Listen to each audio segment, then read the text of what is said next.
and welcome to another Era of Chaos video. Actually, this is my first Era of Chaos video, and this is going to be just a brief overview of the game. Basically, I want to let you know why I chose this game to be my second game on my channel, why exactly I selected Era of Chaos.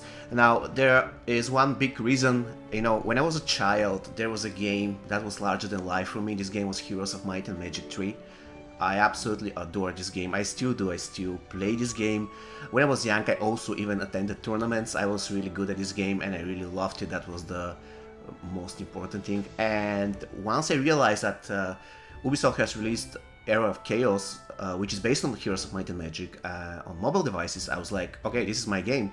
It took me some time though to get into the game. I'm still learning, so I won't be doing Era of Chaos content that often. By the way, if you wanna know a lot of the game now, you can go check Sir Kane's YouTube channel. I'm going to link him down below in the comment section. I learned a lot from him, so he's really good source for this game.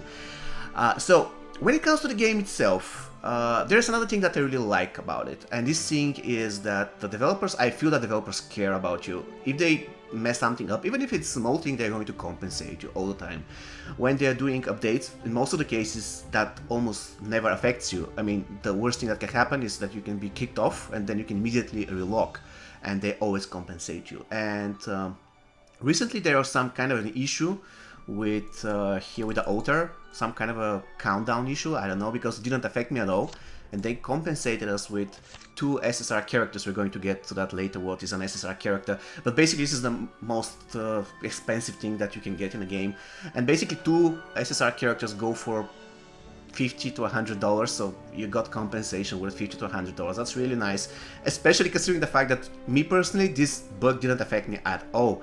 So I really love how developers treat their players, so it's something that I can recommend when it comes to Era of Chaos. I really feel like I'm important, and that's very important for me.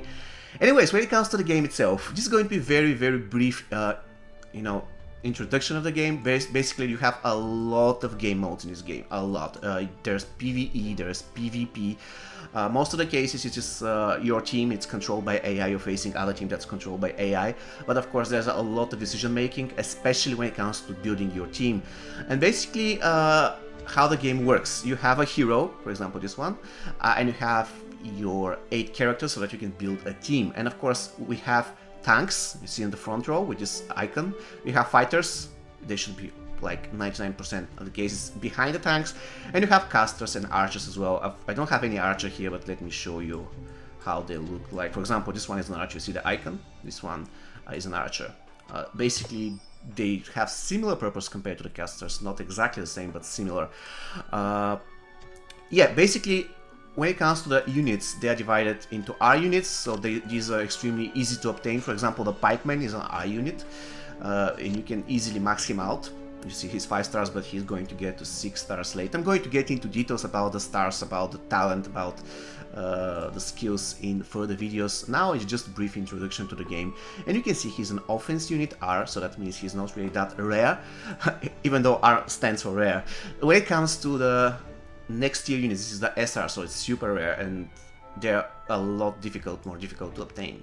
And of course there are units that are kind of like SR plus. Now I'm not convinced myself whether Pit Fiend is an SR plus, though she requires Dragon Steel to max out, but definitely, for example, the Genie is an SR plus. That means, you have to basically pay, to obtain this character. Now, quite honestly, if you are very persistent and you spend like 2 or 3 months just collecting shots, you can get this character for free, but usually you have to pay if you want to have this character maxed out.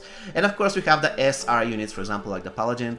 He's an SSR, that means super rare, and this is basically a top tier character. It is really difficult to max out. As you can see, for example, the Archangel, I just have him 3 stars because it's really difficult to progress with the update of those characters. Another very nice thing about Era of Chaos, if you have played Heroes of Might and Magic, you should be aware of that, is that the characters have their, let's call it, regular mode when they are not upgraded, let's go this way, and then they can be awakened, or in other words, they can get better, and all their skills will get better, and you can actually choose. For example, if I go to the swordsman, I can choose how to update my skills. By the way, the awakening happens late in the game. You have to be at least level 62, and for some, I believe, or even 63, and for some units you need to be over level 70 in order to do that, so it's going to take time. But the point is, for example, this is an Archangel who is an awakened angel. This is the way angel looks, and once you awaken or upgrade it, it becomes an Archangel, and you can basically upgrade his skills. And in the end of the day, guys, this is the name of the game. You have to collect diamonds. Diamonds is your main,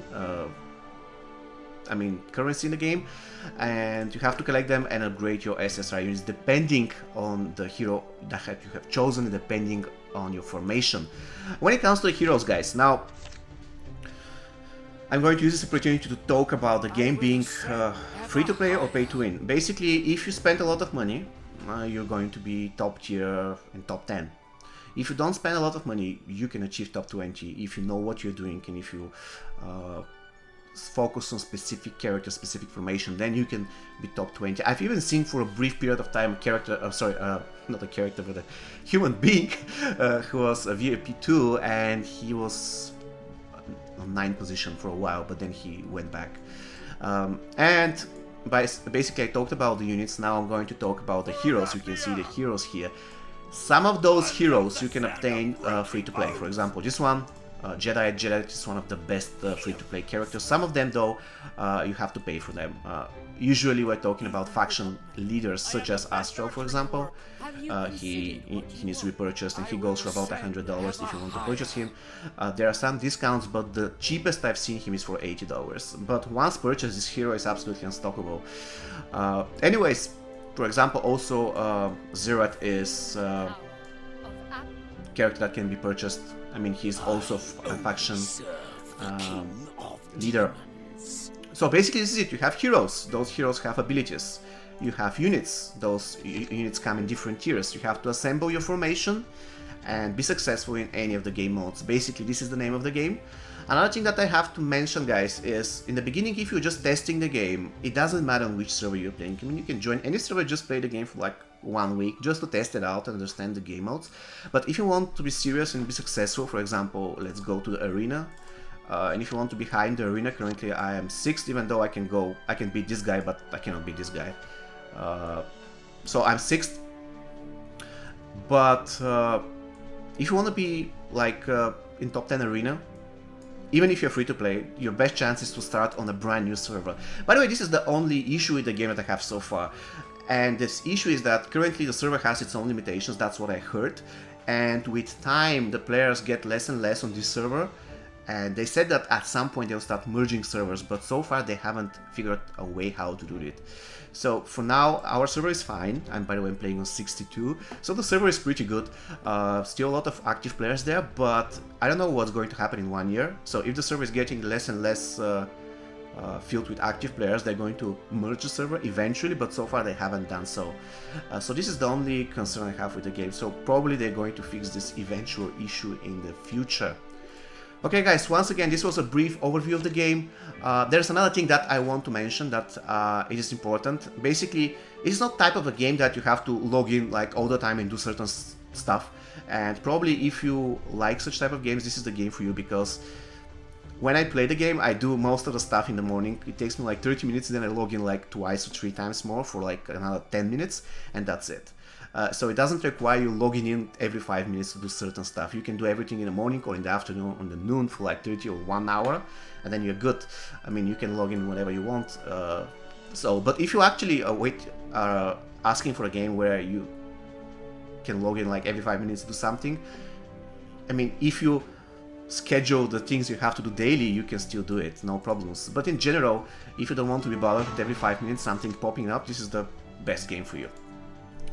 Okay guys, this is going to be all from me for today. See you next time. Take care and stay safe.